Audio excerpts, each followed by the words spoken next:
pemikirannya.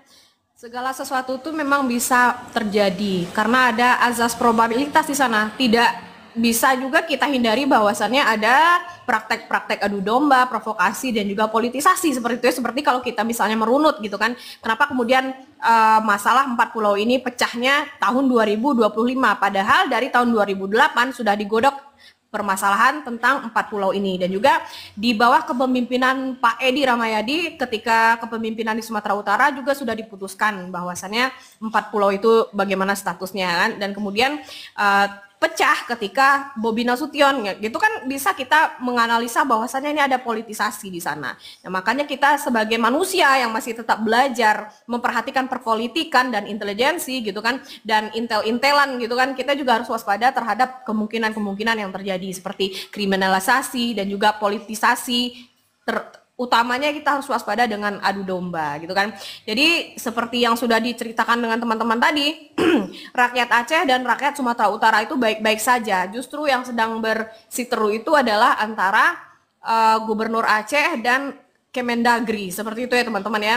Jadi itulah harapannya ke depan agar kementerian di bawah jajaran kepemimpinan Pak Prabowo Subianto ini agar kemudian bisa bijak dalam membuat keputusan dan berkoordinir lebih baik lagi agar segala keputusan yang dibuat itu haruslah melalui proses dan tahap diskusi yang efektif dan melibatkan segala elemen masyarakat. Menurut hemat saya begitu, dan terkesan sembrono malahan keputusan menteri dari Pak Tito ini. Namun Pak Tito kalau kita salahkan secara gamblang juga kayaknya nggak bisa terlalu disalahkan, karena mungkin Pak Tito ini adalah perpanjangan dari bekas-bekas diskusi yang telah dilakukan dari masa lalu gitu. Karena menurut data diskusi mengenai pulau ini sudah terjadi dari tahun 2008. Nah, bisa jadi Pak Tito keplesetnya di situ. Pak Tito tidak kemudian mendouble check lagi untuk mengesahkan seperti itu ya. Oke, kita mulai dari Uda Arvin. Uda Arvin silakan buatkan closing statement 30 detik, kita mau tutup. Silakan Uda Arvin, 30 detik membuat closing statement. Jadi untuk saudara-saudara kita sebangsa setanah air, berpikirlah secara objektif, berperasa lebih dingin. Jadi jangan sedikit-sedikit kita terpancing emosi kayak Uni Ririn tadi. Itu aja Uni Ririn. Pokoknya kita tetap di kerangka NKRI. Kalau ada permasalahan, Uni Ririn ya. Terima kasih juga udah Arvin, namanya dalam berdiskusi tasingguang kok kanai talantuang kok keturun, mohon maaf banyak-banyak ya udah ini. Ya, sekarang kita Waalaikumsalam warahmatullahi wabarakatuh. Silakan Pak Guskar membuat closing statement 30 detik. Silakan. Iya, saya sangat berharap ini secepatnya diproses supaya tidak ada terbentur rakyat di bawah sana akar rumput. Karena terus terang kita kan sangat tinggi budaya adat istiadat dan tanah adat, tanah wilayat ya. Seharusnya BPN selaku yang terkait dan yang lain-lainnya secepatnya dibereskan. Sebenarnya Bobi Nasution awal-awalnya beliau nggak tahu apa-apa karena diperintahkan untuk kerjasama, ya beliau jalan demi NKRI yang berdaulat untuk peningkatan ekonomi ataupun hilirisasi. Itu saya rasa kita aman-aman aja, jangan mau terdoktrin yang macam-macam, karena walaupun gimana saya juga masih ada berdarah Acehnya, keluarga kami semua di sana, anak adiknya kakek saya juga menikah Siti Sahara dengan para wali-wali di 44 wali. Jadi mari kita bersama-sama akar rumput jangan mau terpengaruh. Biarlah mereka di atas sana yang membereskan. Saya rasa demikian Bunda. Ya, terima kasih Pak Guskar, sangat baik ya nasihatnya untuk kita, kepentingan kita semua. Baik Pak Nora, silakan membuat closing statement 30 detik. Baik ya, terima kasih Mbak ya atas waktunya. Buat rekan-rekan lain bahwasannya di dalam yang harus perlu diketahui, di dalam ideologi orang Aceh, ketika ketidakadilan itu tidak sama rata, kami akan mempunyai hak untuk membela diri. Dan satu hal yang harus ditekankan bahwasanya orang Aceh itu tidak bermusuhan dengan suku apapun. Tapi ingat, apabila kami telah dizalimin dan tidak ada keadilan di negeri kami akan menuntut hak untuk situ. Mungkin sekian dulu Mbak. Terima kasih Mbak atas waktunya. Saya lagi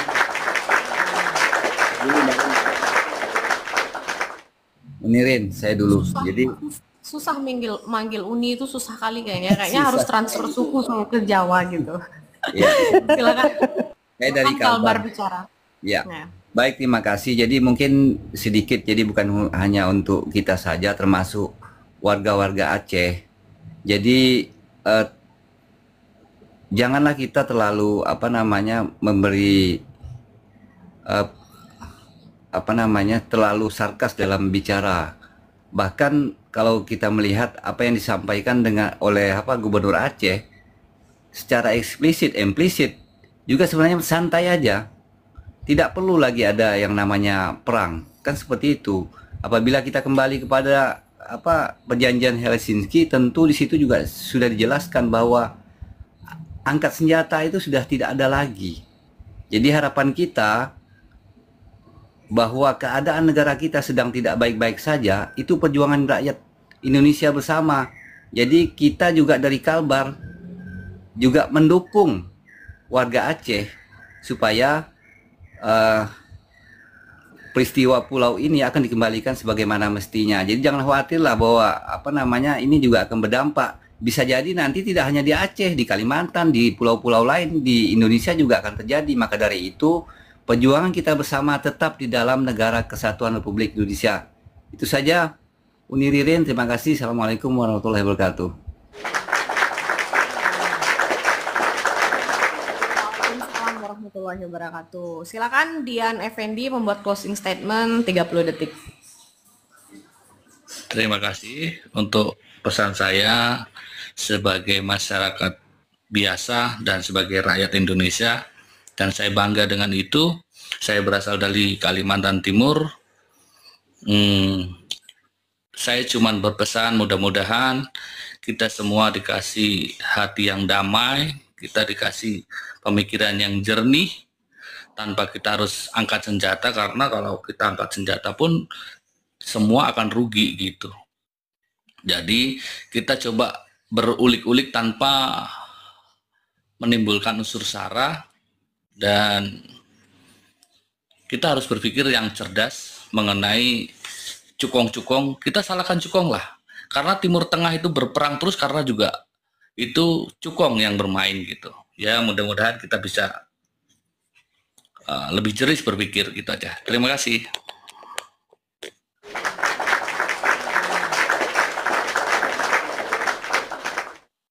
Sedikit ya, memperbaiki tentang Timur Tengah ya. Timur Tengah kenapa masih berperang sampai saat ini? Karena dia tidak mau membuka diri untuk kemajuan. Timur Tengah yang sudah megah, yang sudah mewah, bahkan sekelas Abu Dhabi, dia bekerja sama dengan Amerika. Dan terus Arab Saudi dia bekerja sama juga dengan Amerika. Nah, jadi dengan pandangan itu makanya dia bisa maju. Dan kemudian yang tidak bekerja sama dengan paham Barat, makanya mereka masih tetap seperti itu. Dan akan lebih gampang sekali mereka diadu dombanya karena mereka tidak berada pada blok manapun. Seperti itu ya Bang Dian ya.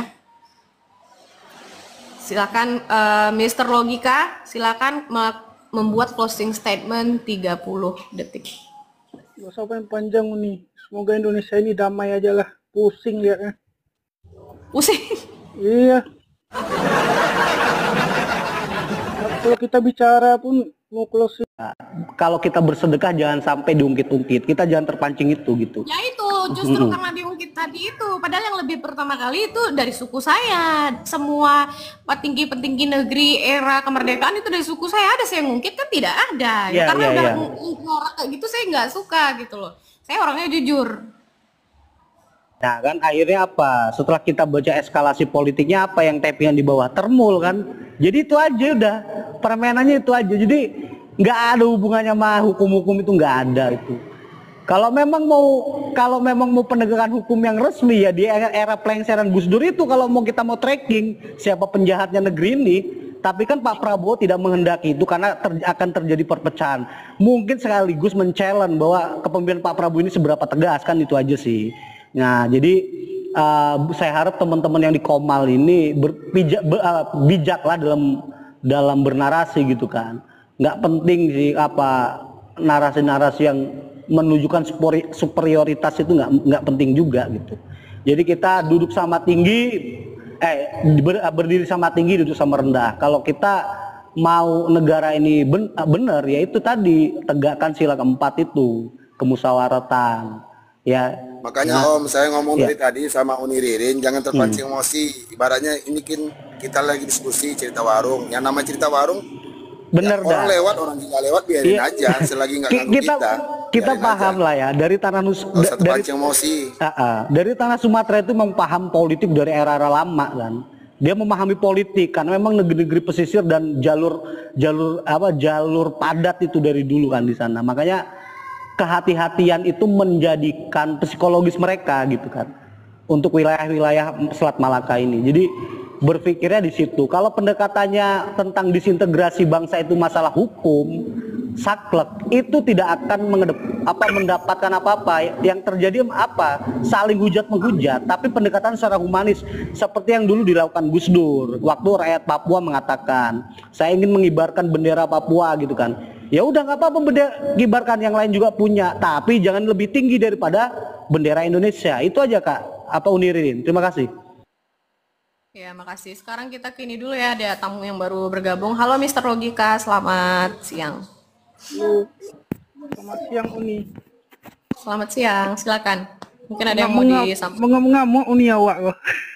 Nggak ada ngamuk, saya tidak suka diintimidasi seperti itu. Masa ada orang yang bilang-bilang di room saya mau bawa pisau dan lain-lain gitu kan tidak ada etikanya. Kita itu sebisa mungkin menjunjung etika dalam berbicara. Kemudian kalau dia membawa senjata tajam, membawa superioritas, membawa kebanggaan dia udah kasih ini kasih itu, kan gimana ya?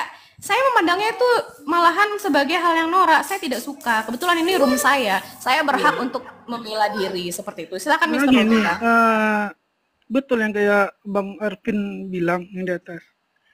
Maksudnya di Indonesia ini nggak semua SDM-nya itu merata. Contoh kayak di Aceh. Mungkin orang Aceh ini kan ada yang tinggal di pergunungan, di mana. Bisa jadi gimana kita bilang ya.